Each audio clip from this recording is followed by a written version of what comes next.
Subscribe कीजिए मेरे channel maths with पूजा को और बेल आइकन को दबाना ना भूलें, जिससे आप मेरे मैथ लेक्चर्स को सबसे पहले देख सकें। मेरे वीडियो लेक्चर्स को शेयर कीजिए। Thank you. Welcome students. आज के वीडियो लेक्चर में हम पढ़ेंगे projection of A vector on A line. ये हमारा डॉट प्रोडक्ट की कंटिन्यूटी में चल रहा है ये वाला टॉपिक। इससे पहले वाले लेक्चर में मैंने आपको डॉट प्रोडक्ट और उसके एग्जांपल्स कराए थे। Projection of a vector on A line, एक लाइन पर एक वेक्टर का प्रोजेक्शन।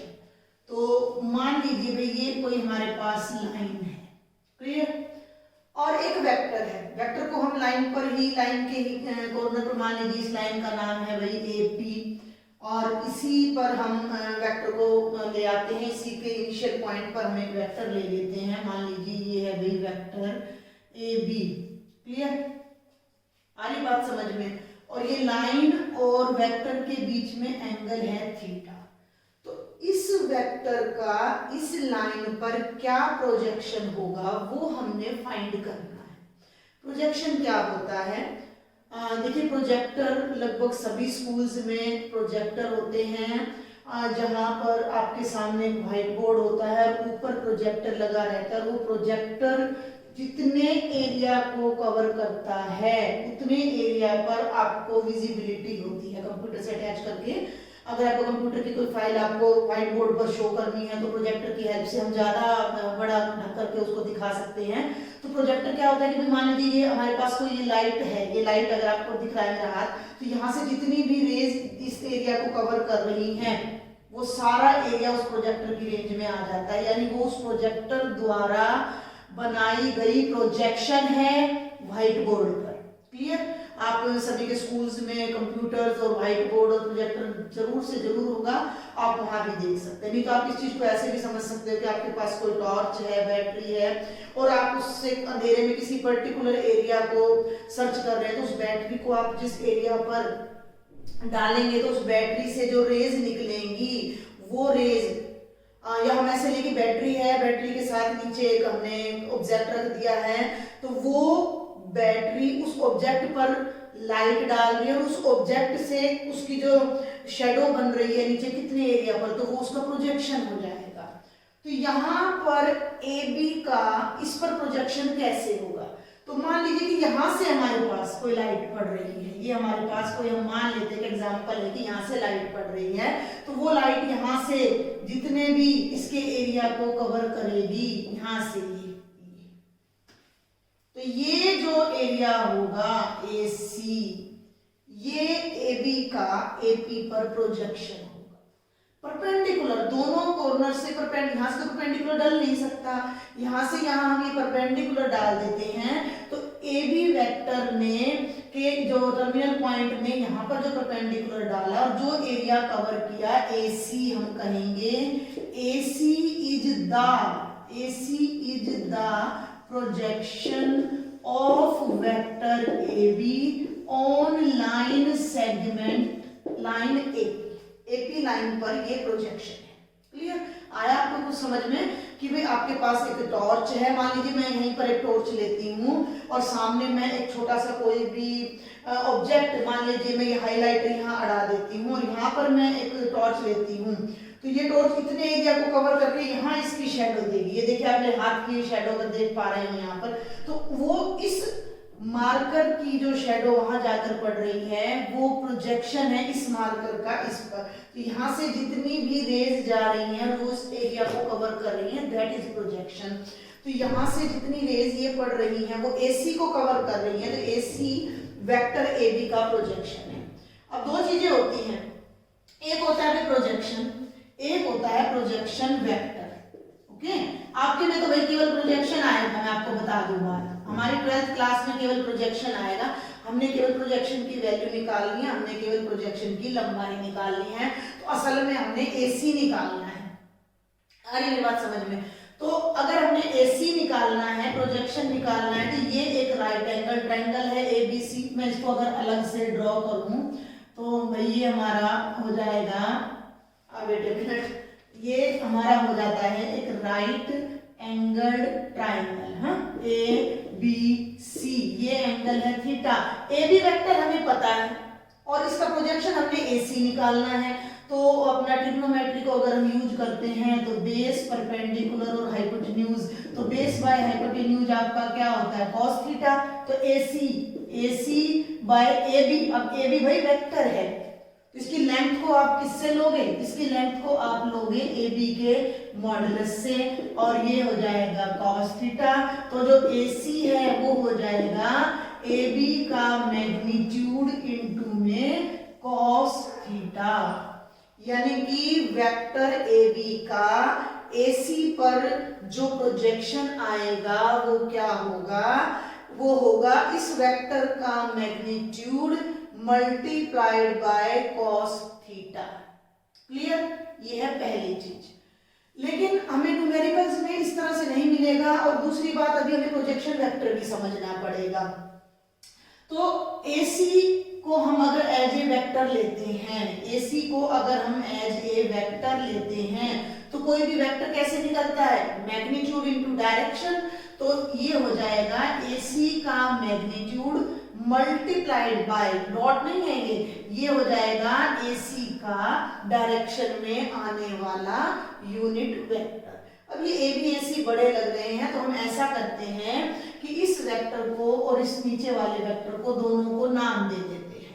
भाई आप अपनी बुक से पढ़ेंगे तो हम NCERT की ही नोटेशन ले लेते हैं। ये तो हमारा हो गया वेक्टर A, और ये प्रोजेक्शन है, तो प्रोजेक्शन का इनिशियल होता है P, तो भाई हमने इसको ले लिया वेक्टर P, इसको हमने ले लिया वेक्टर P।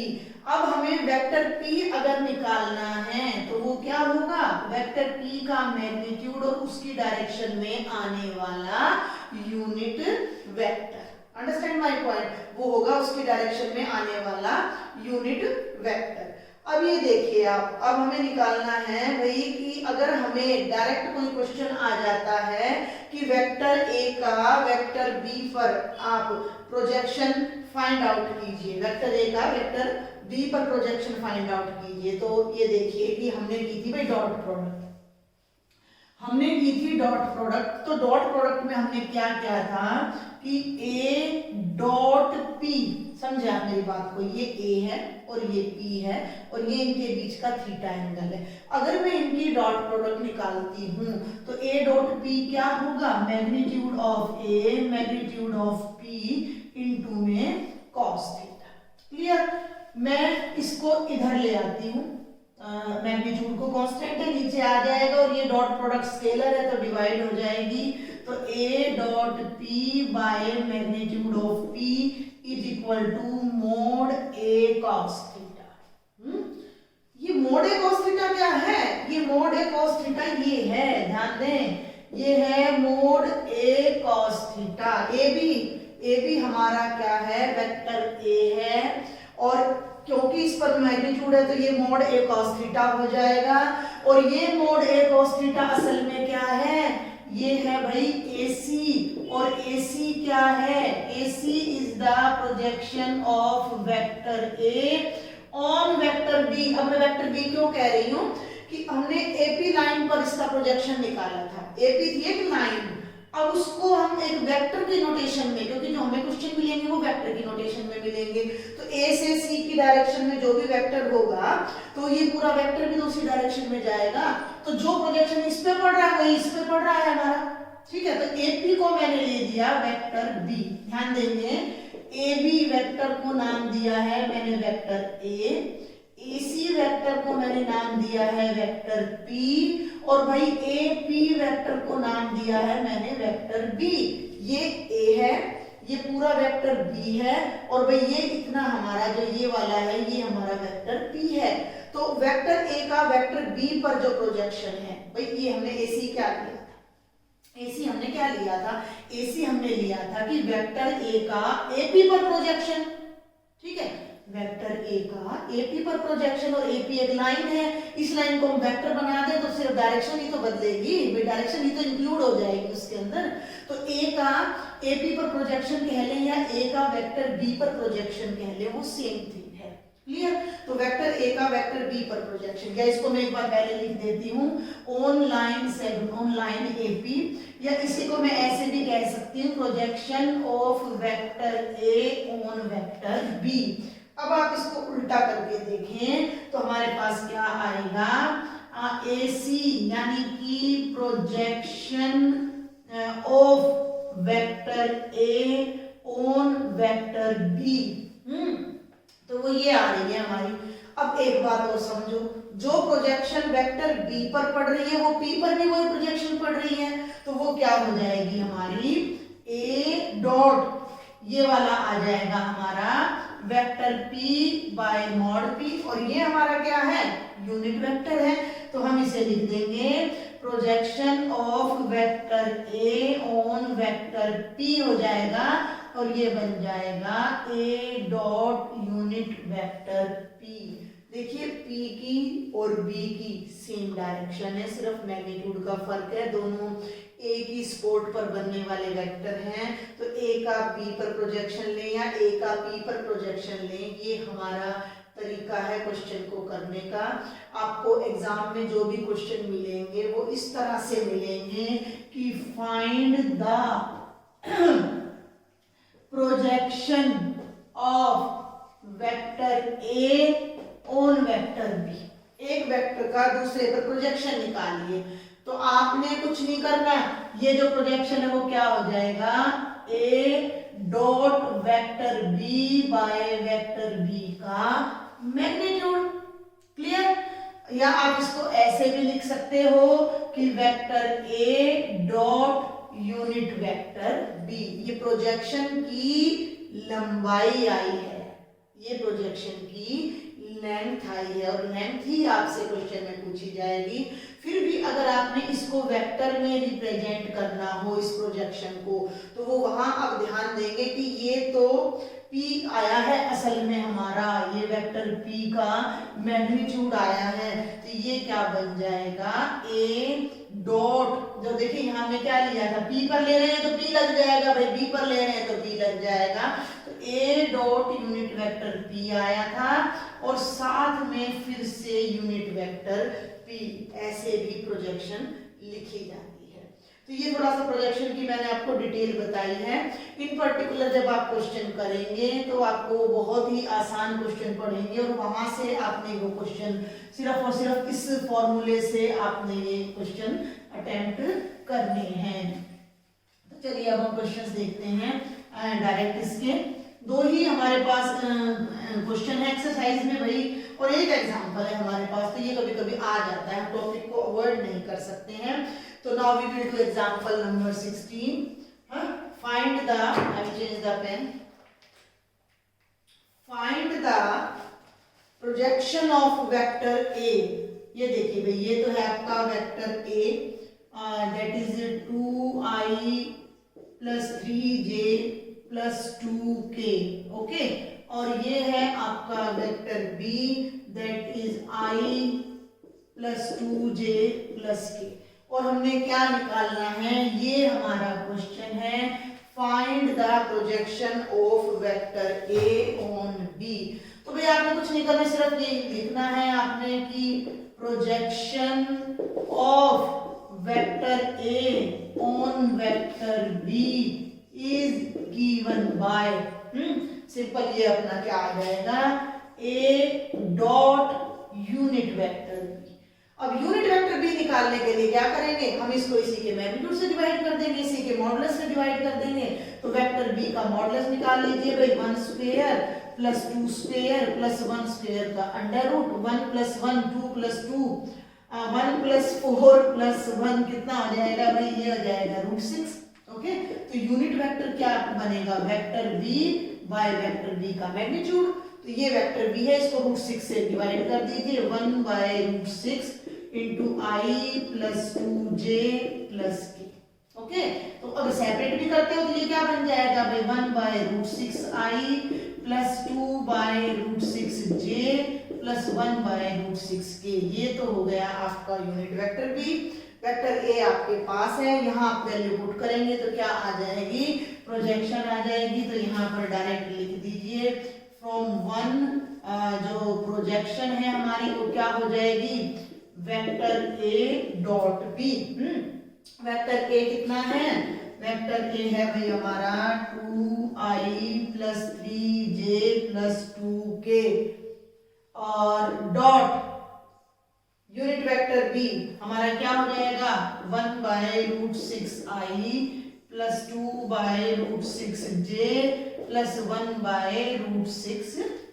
डॉट प्रोडक्ट मैंने आपको अपने लास्ट लेक्चर में बताया है कि अगर आपको ये कंपोनेंट फॉर्म दे रखे तो कॉरेस्पॉन्डिंग कंपोनेंट्स को मल्टीप्लाई कर दीजिए, तो ये हो जाएगा 2 × 1/√6 और 2/√6 प्लस 3 2 जा 6/√6 और भाई प्लस 2/√6 और डिनोमिनेटर सेम है तो 6 + 4 ये कितना हो जाएगा 10/√6। आप चाहें तो इसे रैशनलाइज कर दीजिए, बेटर रहेगा क्योंकि हम डिनोमिनेटर में इरेशनल नंबर नहीं रखते हैं। तो ये हो जाएगा 10√6/6 2 3 जा 6 2 5 जा 10 and it will be 5√6/3 units. ये आपका प्रोजेक्शन आ जाएगा। अब हमारा अगला एग्जांपल है बेटा जी एग्जांपल नंबर 19, जिसमें हम ये प्रूव करेंगे कोशी स्क्वायर्स इनइक्वालिटी। तो ये अलग से कोई टॉपिक नहीं है, मैंने सिर्फ इसको हाईलाइट कर दिया है क्योंकि ये थोड़ा सा आपको नया लगेगा। कोशी और स्क्वायर्स ने मिलकर ये एक इनइक्वालिटी फाइंड आउट की थी जो कि बहुत इंपॉर्टेंट रिजल्ट है, हाई क्लासेस में तो बड़ा काम आता है, यहाँ पर भी बिल्कुल भी मुश्किल नहीं है। तो वो रिजल्ट हम एज एन एग्जाम्पल यहाँ प्रूव करने जा रहे हैं। दिस इज एग्जाम्पल नंबर 19 कि for any two vectors A and B prove that समझिए रिजल्ट को। रिजल्ट क्या है? The result is that modulus of A dot B is less than equal to vector A modulus into vector B modulus या magnitude. ये result क्या कहता है कि अगर दो वेक्टर्स को डॉट प्रोडक्ट करके मैग्नीट्यूड लेते हैं तो वो उनकी सेपरेट मैग्नीट्यूड की प्रोडक्ट से लेस होगा या ज्यादा से ज्यादा उसके इक्वल होगा। This is called Cauchy squares inequality. Clear? तो हम इसको प्रूफ लगा लें या सॉल्यूशन लगा लें तो हम इसको रिजल्ट को कैसे प्रूव करेंगे? A डॉट बी, फिर समझे बात को कि दो वेक्टर्स हैं A और B, तो उनकी डॉट प्रोडक्ट का मैग्नीट्यूड उनके सेपरेट मैग्नीट्यूड की प्रोडक्ट से लेस होगा। तो हम लेफ्ट हैंड साइड को ले लेते हैं। भाई लेफ्ट हैंड साइड क्या है हमारी A डॉट बी, तो अब हम A डॉट बी ले लेते हैं।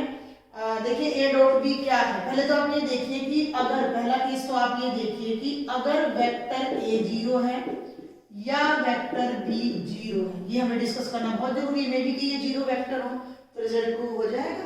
भाई वेक्टर A 0 है तो 0 यहाँ आएगा, 0 डॉट बी 0 और ये 0 0 इज इक्वल टू 0 या B के लिए। तो हमने मान लिया कि let vector A is non zero vector and vector B is non zero vector. Clear? दोनों ही हमारे क्या हो गए? नॉन जीरो वेक्टर हो गए। तो अब आप A डॉट B ले लीजिए, ये लिख लीजिए कि लेट थीटा, यहाँ पर मैं लिख देती हूँ let theta be the angle between vector A and vector B। क्यों लिया? क्योंकि हम डॉट प्रोडक्ट डिस्कस कर रहे हैं भाई, तो एंगल तो हमें चाहिए। तो A डॉट B हमारा क्या है भाई? Mod A mod B cos theta. Clear? दोनों तरफ फिर से मॉडुलस ले लीजिए तो ये हो जाएगा कि क्यों ले रहे हैं? A डॉट B का मॉडुलस है ना, तो यहाँ भी हम मॉडुलस ले लेते हैं A डॉट B का मॉडुलस और इस पूरे का फिर मॉडुलस। ध्यान देंगे mod A mod B cos theta का मॉडुलस। अब ये तो खुद ही मैग्नीट्यूड में है भाई। देखो आपको ये जो प्रोडक्ट में क्या करते हैं हम A B C का मॉडुलस करते हैं तो क्या हो जाता है? Mod A mod B mod C separate हो जाता है प्रोडक्ट में, एडिशन सब्ट्रैक्शन में नहीं होता है। तो ये हम सेपरेट करेंगे तो हमारा रिजल्ट क्या आ जाएगा? Modulus of A dot B is equal to mod A mod B और मॉड ऑफ cos थीटा। अब हमें क्या छोटा सा रिजल्ट यूज करना है। हमने ट्रिग्नोमेट्री पढ़ी है, +1 में भी पढ़ी है, और हमने एक बात नोट की थी कि -1 और +1 के बीच में ऑलवेज cos थीटा की वैल्यू लाई करती है। क्लियर? cos थीटा की वैल्यू -1 और +1 के बीच में लाई करती है। तो इट मींस जब हम cos थीटा का मैग्नीट्यूड लेंगे, मॉडुलस लेंगे, तो उसकी पॉजिटिव वैल्यू हमेशा 1 या 1 से लेस होगी। क्लियर? तो इस बात को समझेंगे अब आप मेरी बात को कि cos थीटा का मैग्नीट्यूड 1 से लेस है। ठीक है भाई, अब हमारे पास हमने लीनियर इनइक्वालिटी इन इक्वेशन की है +1 में, तो वहां हमने एक रिजल्ट देखा था कि अगर a b से लेस है और k कोई पॉजिटिव नंबर है, k कोई पॉजिटिव नंबर है, तो दोनों तरफ जब हम k से मल्टीप्लाई करेंगे तो k a भी k b से लेस होगा। Understand my point? भाई अब cos थीटा 1 से लेस है। क्लियर? और ये cos थीटा के साथ दो पॉजिटिव नंबर आ रहे हैं, तो हम यहाँ भी दोनों तरफ मल्टीप्लाई, रिजल्ट में आपको नोट में मतलब इसमें लिखना नहीं है, मैं सिर्फ आपको समझा रही हूँ, तो आप इसको जरा देखें और अपना वही माइंड में रख लें। तो हम इससे आगे चलते हैं कि अब हम क्या कर रहे हैं। यहाँ तक आया समझ में आपको भी कि cos थीटा की वैल्यू -1 और 1 के बीच में लाई करती है, तो cos थीटा का जो मॉडुलस है वो भी 1 से क्या होगा, लेस होगा। तो भाई आगे देखो, अब मैं दोनों तरफ अगर मोड a से और मोड b से मल्टीप्लाई कर दूं तो क्या फर्क पड़ता है? कुछ भी नहीं, साइन चेंज नहीं होगा। 1 को करेंगे तो ये लेस हो जाएगा मोड a मोड b से। Understand my point? cos theta का मैग्नीट्यूड 1 से लेस था, तो मैंने दोनों तरफ मोड a मोड b यहाँ लगा दिया, मोड a मोड b वहां, तो जो ये कंप्लीट वैल्यू है ये इससे लेस आ जाएगी। तो अब हम यहाँ डील कर रहे हैं कि ये value mode a mod b से लेस है, तो ये इसके इक्वल है और वो उससे लेस है, तो जब आप इसको कंबाइन करोगे तो this value is less than equal to mod a mod b। इसको और इसको कंबाइन कर लीजिए, you will get magnitude of a dot b is less than equal to mod a mod b। I think it was easy, इतना मुश्किल नहीं था। आपको ये ट्रिक ध्यान रखनी पड़ेगी कि हम कैसे शुरू करें। हम लेफ्ट साइड से शुरू करेंगे। पहले हम डिस्कस करेंगे कि अगर दोनों वेक्टर 0 है तो रिजल्ट इज ऑब्वियस, अगर नॉन जीरो है तो हम इसको उठाएंगे, सॉल्व करेंगे। फिर यहाँ मॉडुलस था, हमने भी मॉडुलस लगा दिया, यहाँ तक कोई मुश्किल नहीं थी। यहाँ पर अब हमें एक रिजल्ट अपना जो प्रीवियस क्लासेस का है, mod cos theta less than equal to 1, वो यूज करना है। तो आई थिंक आपको समझ आया होगा। इसके बाद एक और एग्जांपल है जिसमें एक और इनइक्वालिटी है जिसे हम बोलते हैं ट्राइंगल इनइक्वालिटी। ठीक है भाई, ट्राइंगल इनइक्वालिटी। तो ट्राइंगल का हमने वेक्टर लॉ ऑफ एडिशन भी किया था, तो अब हम करने जा रहे हैं एग्जांपल नंबर 20 जिसमें ट्राइंगल इनइक्वालिटी हम प्रूव करेंगे। ये एग्जाम में बहुत बार आ जाती है। Clear? For any two vectors a and b, statement पूरी नहीं लिखूंगी मैं। For any two vectors a and b, we always have, ध्यान रखेंगे, we always have, क्या कहता है कि magnitude of a plus b modulus is less than equal to modulus of a plus modulus of b, and this result is known as triangle inequality। क्यों कहता है ये triangle inequality? भाई हमने वो देखा नहीं था कि अगर एक वेक्टर a है हमारा और दूसरा वेक्टर हमारा b है, तो जो ट्रायंगल की जो थर्ड साइड है टेकन इन अपोजिट ऑर्डर, उन दोनों के सम को रिप्रेजेंट करती है। तो ये कह रहा है कि इसका मॉडुलस यानी इसकी लंबाई इन दोनों की लंबाइयों के जोड़ से कम होगी, और वो ऑब्वियस है। ट्रायंगल बनता ही तब है जब दो साइड्स के सम से अपनी जो है तीसरी साइड क्या होती है, छोटी होती है। क्लियर? हम इसको उल्टे ढंग से भी कह सकते हैं कि एक साइड दोनों से छोटी हो या दो का सम तीसरी से बड़ा हो। दो साइड्स का सम तीसरी से बड़ा होना चाहिए। समझ रहे हैं? तो यहाँ हमने क्या प्रूव किया था, ट्रायंगल लॉ ऑफ एडिशन में हमने ऐसे प्रूव किया था। तो ये चीज यहाँ पर है, तो हमें ट्रायंगल इनइक्वालिटी प्रूव करेंगे तो वही तरीका फिर से लेते हैं। भाई लेफ्ट हैंड साइड हम ले रहे हैं, अब मोड a प्लस b को सेपरेट नहीं कर सकते, मॉडुलस को सेपरेट तो कर नहीं सकते, तो मॉडुलस के लिए भाई हम एक अलग रिजल्ट यूज करते हैं। कौन सा? Modulus of a plus b whole square. ठीक है? लास्ट लेक्चर में डॉट प्रोडक्ट में मैंने आपको एक रिजल्ट बताया था कि mod a square is equal to a dot a। मैंने यहाँ पर हाईलाइट करके सारे रिजल्ट्स लिखे थे, उसमें से आप इनको देख लीजिएगा। तो किसी भी वेक्टर के मॉडुलस का स्क्वायर क्या होता है, उसी से डॉट प्रोडक्ट, तो ले लो भाई vector a plus b dot a plus b. अब ये बिल्कुल भी मुश्किल नहीं है, a डॉट a, ठीक है भाई, a डॉट a फर्स्ट की फर्स्ट से फर्स्ट की सेकंड से plus a dot b plus second की फर्स्ट से b dot a plus last की लास्ट से b डॉट b। यहाँ पर फिर ये रिजल्ट अप्लाई हो जाएगा, तो ये तो हो जाएगा भाई मॉड a का स्क्वायर, ये दोनों अपने कम्यूट करती है प्रोडक्ट हमारी, तो सेम हो जाएंगे, तो ये बन जाएंगे 2a dot b plus mode b। यहाँ एक बात मैं फिर से बता दूं, मैं भूल गई कि अगर वेक्टर a 0 है या वेक्टर b 0 है तो द रिजल्ट इज ऑब्वियस। भाई a 0 है तो यहाँ भी 0, यहाँ भी 0, तो b का मॉडुलस b के मॉडुलस के इक्वल आ जाएगा, और b 0 है तो इक्वालिटी आ जाएगी। तो हम यहाँ लेके चलेंगे कि vector a is not equal to 0 is not equal to vector b। या जब अपने फेयर आउटपुट में करें तो वहां आप नोट कर लीजिएगा। चलिए अब हम यहाँ आगे चलते हैं। यहाँ अब आप अपनी जो अभी इससे पहले हमने की है कोशी स्क्वायर्स इनइक्वालिटी, अब आप वो लगाएंगे यहाँ पर। और उससे पहले भी मैं एक बात और बता दूं कि एक जनरल सा रिजल्ट होता है हमारे पास कि x is always less than और इक्वल टू मॉड x। कोई भी रियल नंबर अपने मॉडुलस से या तो लेस होगा या उसके इक्वल होगा। For example -5 is less than equal to minus of mod 5। -5 का मॉडुलस कितना होता है, 5 होता है, तो -5 उससे लेस हो गया। और अगर आप 5 ले रहे हो तो वो इक्वालिटी, मतलब एक साइन तो कंसीडर होगा। तो अब आप यहाँ आ जाइए, a डॉट b पर, तो ये देखिए ना a dot b is less than equal to modulus of a dot b। तो इस रिजल्ट को देखिए, अगर आपके पास ऐसा कोई रिजल्ट है भाई a जमा b जमा c, ठीक है, और b किसी से लेस है ना, आप इसको ले लीजिए a प्लस, भाई आप ले लीजिए x is equal to a plus b plus c। x इन तीनों का सम है और a में कोई चेंज नहीं आ रहा, c में कोई चेंज नहीं आ रहा, और b किसी वैल्यू से लेस है, तो हमें यहाँ लेस b लगाना पड़ेगा। b मान लीजिए 5 से लेस है, तो less than a plus 5 plus c आ जाएगा।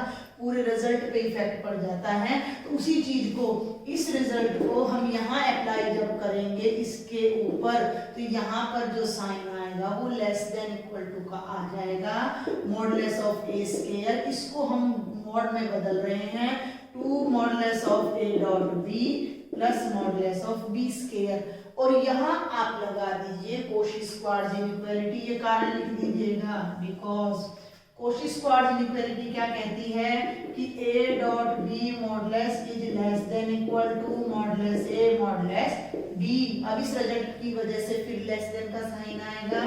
क्या आया भाई, modulus of a square plus 2 separate हो गया, सेपरेट होके बराबरी नहीं आई, ये वैल्यू फिर लेस हो गई इससे भी, तो 2 times mod a mod b plus mod of b square. Understand भाई, हमने a plus b dot a plus b किया, डॉट प्रोडक्ट ली, टर्म्स अलग अलग कर दी हमने यहाँ। अब यहाँ तो ये वाला रिजल्ट हमने लगाया कि x हमेशा अपने मॉडुलस से लेस होता है या उसके इक्वल होता है, तो ये रिजल्ट तो यहाँ लगाया भाई हमने, समझ रहे हो। और यहाँ पर फिर मैंने ये वाला रिजल्ट लगाया कोशी स्क्वायर्स इनइक्वालिटी का। अब ध्यान से देखो, ये mod a square mod b square 2 mod a mod b है भाई, फर्स्ट टर्म भाई x प्लस y का होल स्क्वायर बन गया ये भाई, x square plus 2xy plus y square क्या होता है, x प्लस y का होल स्क्वायर। तो ये क्या बन जाएगा, इक्वल टू, अब इक्वल टू लगेगा, ये रिजल्ट अब इक्वल टू लगेगा, तो ये बनेगा mod of a plus mod of b का होल स्क्वायर। और हम यहाँ से चल रहे थे, लेकिन अब एक बात ध्यान रखना है कि ये इक्वालिटी थी, यहाँ लेस आ गया, तो ये रिजल्ट इससे ओवरऑल केवल ये वाला इसके इक्वल है। अदरवाइज जब हम यहाँ से यहाँ पहुंचेंगे तो लेस देन का साइन आएगा, तो ये हो जाएगा modulus of a plus b square is less than equal to mod a plus mod b whole square. Clear. और दोनों तरफ जब आप स्क्वायर को हटाएंगे, स्क्वायर रूट लेंगे, वेक्टर पढ़ रहे हैं तो पॉजिटिव क्वांटिटी लेंगे, तो ये क्या हो जाएगा, modulus of a plus b is less than equal to mod a plus mod b। अगर मैं इसको यहाँ वेक्टर की इसमें ट्रायंगल की भाषा में बात करूं तो ये असल में है क्या, साइड AC का मैग्नीट्यूड, साइड AC का magnitude is less than and equal to A क्या है, AB का मॉडुलस प्लस BC का मॉडुलस। तो ये ट्रायंगल इनइक्वालिटी है हमारी। आई होप आपको समझ आया होगा, नहीं आया है तो प्लीज आप मुझे कमेंट बॉक्स में लिखें, थोड़ा वीडियो को स्लो करके आराम से देखें, इतना मुश्किल नहीं है। अब यहाँ एक छोटी सी बात और आ जाती है हमारे पास कि अगर इसमें इक्वालिटी आ जाए, ध्यान देंगे कि अगर modulus of a plus b equal हो जाए mod a plus mod b के, ध्यान देंगे ये लंबाई, मॉडुलस का मतलब लंबाई, लेंथ, अगर इसकी लेंथ इसकी और इसकी लेंथ के इक्वल हो गई तो ट्रायंगल तो नहीं बनेगा ना। इसका क्या मतलब है, इसका मतलब ये हुआ भाई कि ये तो अपना AB था वेक्टर A, यहीं से अपना मान लो दूसरा वेक्टर शुरू हो गया BC वेक्टर B, और ये AC हो गया A प्लस B।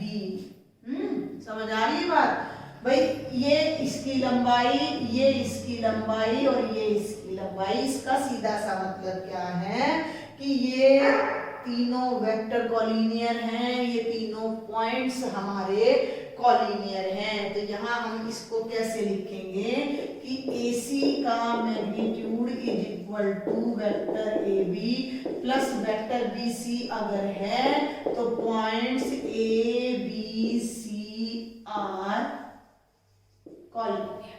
ये हमारे पास कंक्लूजन आ जाता है कि इन जनरल ये इससे लेस होगा। अगर इक्वालिटी आती है तो तीनों पॉइंट्स क्या हो जाएंगे, हमारे कॉलिनियर हो जाएंगे। और इसी को हम एक्सप्रेस करने के लिए, इसी को आगे अप्लाई करने के लिए हमें एक एग्जांपल दे रखा है, example number 21। Yes, example number 21। तो हम जल्दी से उसको करते हैं, ये हमारा लास्ट एग्जांपल है। Show that the points A, B and C, A point को वेक्टर के फॉर्म में दे रखा है, कंपोनेंट्स में क्या दे रखा है, -2i plus 3j plus 5k। Point B i plus 2j plus 3k and point C 7i minus k are collinear. ठीक है भाई, एक पॉइंट A है, एक पॉइंट B है और एक पॉइंट C है, और इन तीनों को हमने कॉलिनियर दिखाना है। तो पहले आप बनाइए वेक्टर AB, फिर आप बनाइए वेक्टर BC, और फिर A से C तक भाई फिर एक वेक्टर पूरा फिर बनाइए, जिसको मैं अलग से दिखा रही हूँ AC। ठीक है, अब वेक्टर कैसे दिखाते हैं, ये क्या दे रखे, तो पोजीशन वेक्टर दे रखे हैं। पोजीशन वेक्टर कैसे बताए थे भाई मैंने आपको कि हम एक पॉइंट O फिक्स कर लेते हैं और उसके रिस्पेक्ट में मान लीजिए ये A पॉइंट है, तो ये तो OA का पोजीशन वेक्टर हो गया, ये वाला है, और ये हमारा B हो गया, तो ये पोजीशन वेक्टर ऑफ B हो गया OB, और भाई ये C है तो ये पोजीशन वेक्टर ऑफ हो गया ये OC। और ये पॉइंट्स हमने कॉलिनियर दिखाने थे, AB, BC और AC वेक्टर बनाएंगे और इस रिजल्ट को हम की हेल्प से कॉलिनियर प्रूव करेंगे। तो हम जल्दी से ले लेते हैं, वेक्टर AB क्या बनेगा, position vector of B minus position vector of A, या आप इसे ऐसे भी लिख सकते हो OB माइनस OA। तो मैं डायरेक्ट करूंगी, हम इस तरह के क्वेश्चन पीछे भी कर चुके हैं। इसमें से इसको घटाइए, I minus minus plus 2i, ये हो जाएगा 3i, 2j में से 3j माइनस करेंगे तो -j और -2k, ये आ गया हमारा वेक्टर AB। अब हम बनाते हैं बेटा वेक्टर BC। BC में i 7i minus i 6i, j है ही नहीं तो 0 माइनस हो जाएगा, 2j माइनस के minus 3k it will be -4k। और बेटा जी अब हम ले लेते हैं AC, AC, C है नहीं AC हम लेंगे इन अपोजिट डायरेक्शन है, AB और जो हम ट्रायंगल ला करते हैं उसमें अपोजिट डायरेक्शन में लेते हैं ए सी, तो सी से ए पे जब आप आएंगे तो 7i + 2i, बेटा जी हो जाएगा 9i -3j -6k। इनके सामने मैं इनका मैग्नीट्यूड निकाल रही हूँ। तो वेक्टर ए बी का जो मैग्नीट्यूड आएगा, ध्यान देंगे 3 स्क्वायर +- 1 स्क्वायर +- 2 स्क्वायर, यानी 9 + 1 + 4, दिस विल बी √14। और अब आप यहीं पर निकाल दीजिए वेक्टर बी सी का मैग्नीट्यूड, जो कि हो जाएगा 36 + 4 + 16, 40 16 56। ध्यान देंगे 56 क्या होता है, 14 4 जा 56, यानी 4 × 14, और 4 तो कंप्लीट स्क्वायर टर्म है, तो 4 का अंडर रूट हो जाएगा /2, तो ये हो जाएगा 2√14। And what about AC magnitude, तो हम AC का भी मैग्नीट्यूड निकालते हैं, तो ये हो जाएगा 9 9 जा 81 + 9 + 36 + 36, तो 81 + 9 हो गया भाई 90, और +36 हो गया आपका 126, और 49 जा 126, तो ये बन जाएगा 3√14। और आप देख सकते हो कि AB का मैग्नीट्यूड है √14। देखिए √14 + 2√14 is always equal to 3√14। It means हमारे पास क्या आ गया, वेक्टर AB का मॉडुलस प्लस वेक्टर BC का modulus is equal to vector AC का magnitude, which further implies that points A, B, C are collinear। तो ये हमारा आसान सा एग्जाम्पल था। आई थिंक आपको समझ आया होगा। इसी के साथ हमारी एक्सरसाइज 10.3 के सभी examples, dot product, projection of A vector on A line हमारा ये खत्म होता है। नेक्स्ट लेक्चर में मैं आपको एक्सरसाइज कराऊंगी। If you like my lectures, my videos, then please share and subscribe. Thank you.